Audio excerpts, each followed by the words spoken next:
एक भी व्यक्ति के छूटने की गुंजाइश को समाप्त कर देना है तो तय लक्ष्य तक जरूर पहुंचेंगे।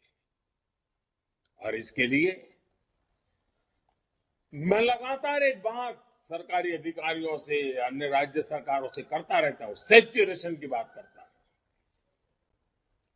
सैचुरेशन का ये सिर्फ पूर्णता का एक आंकड़ा भर नहीं है, लेकिन जब हम सैचुरेशन की बात करते हैं, सैचुरेशन पर बल देते हैं, तो ये भेदभाव, भाई भतीजावाद, तुष्टीकरण, भ्रष्टाचार के चंगुल से देश को बाहर निकालने का माध्यम है।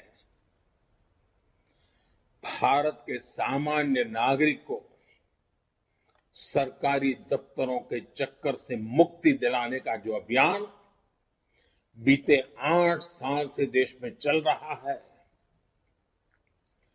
सैचुरेशन का अभियान उसको और सशक्त करेगा। और इसलिए आज राष्ट्रीय पदाधिकारियों की इस बैठक में हम सभी को इस संकल्प के साथ आगे बढ़ना है कि हम जिस भी क्षेत्र में होंगे, जो भी हमारा कार्य क्षेत्र होगा, वहां कोई भी गरीब, कोई भी हकदार नागरिक योजनाओं के लाभ से वंचित नहीं रहेगा।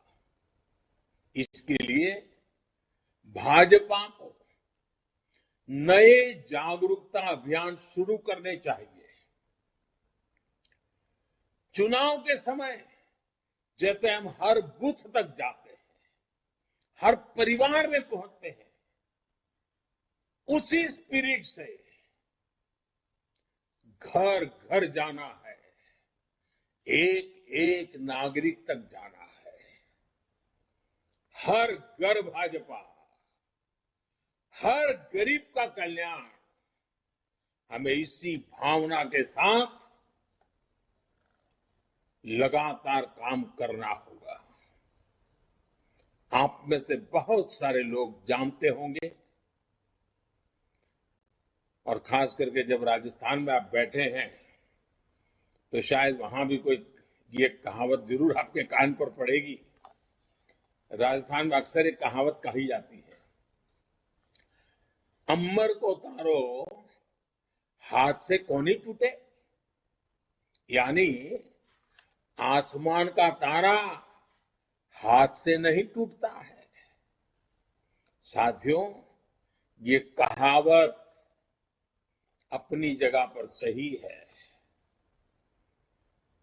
और इसलिए हमें ये भूलना नहीं है कि हमारा लक्ष्य आसमान जितना ऊंचा है, इतनी आसानी से नहीं मिलेगा, लेकिन मेहनत करेंगे तो उसे प्राप्त जरूर करेंगे।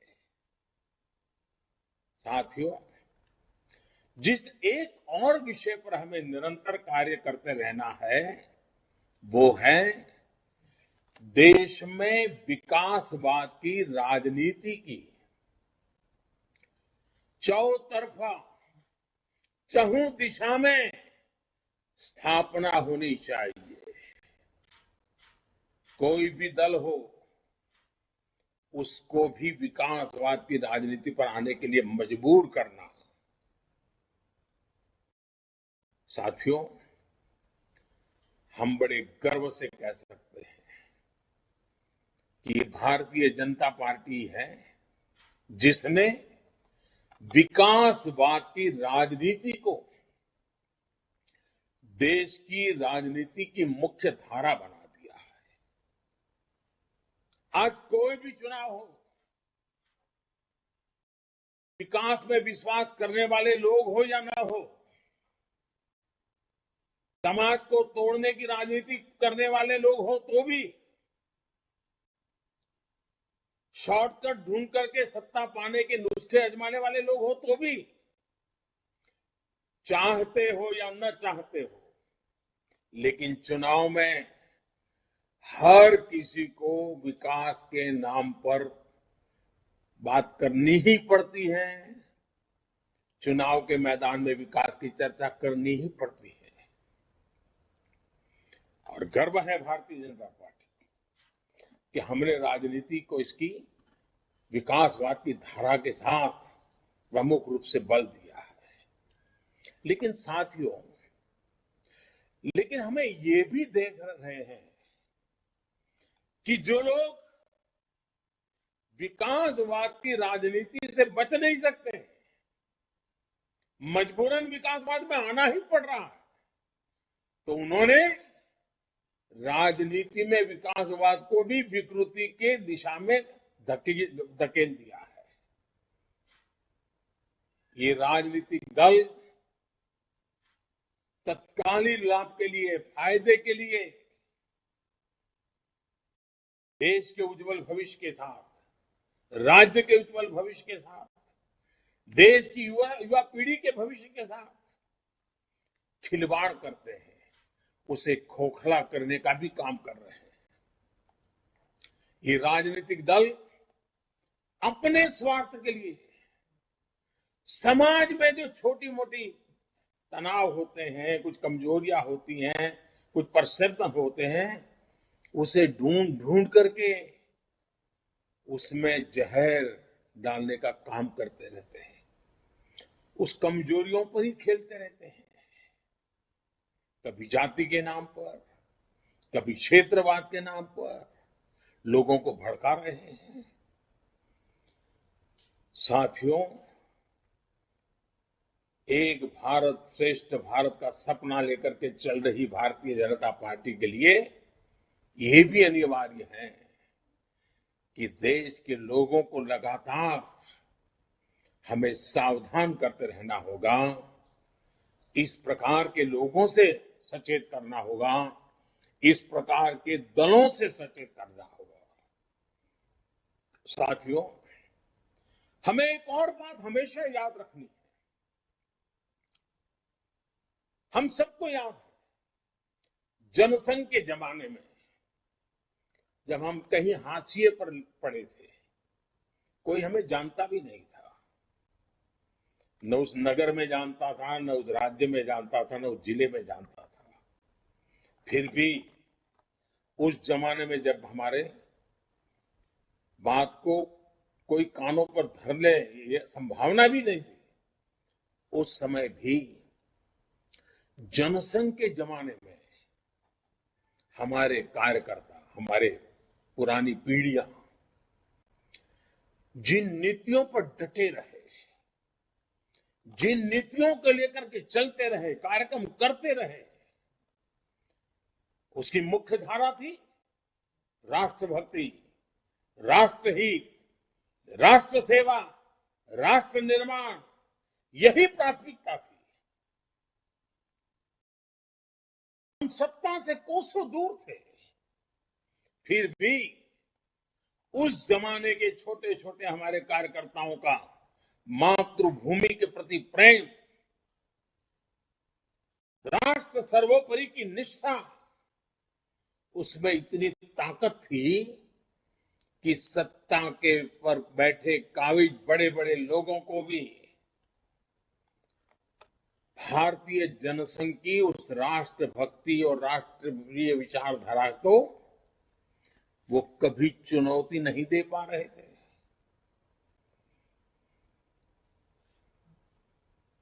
जाने अनजाने में भी उसके महत्व को समझना पड़ता था, स्वीकार नहीं करते थे, समझना पड़ता था। और आज भाजपा की नीतियां उसी राष्ट्रभक्ति से प्रेरित होकर विकास पर केंद्रित हुई है, विश्वास पर केंद्रित है। इसलिए साथियों, हमें कभी कोई शॉर्टकट नहीं लेना है। हमें देश हित से जुड़े जो भी बुनियादी विषय हैं, जो कोर इश्यूज हैं, उन्हीं पर आगे बढ़ना है। कदम को दाएं बाएं जाने नहीं देना है, जुबान को इधर उधर फिसलने नहीं देना है। ये कोर इश्यूज क्या है?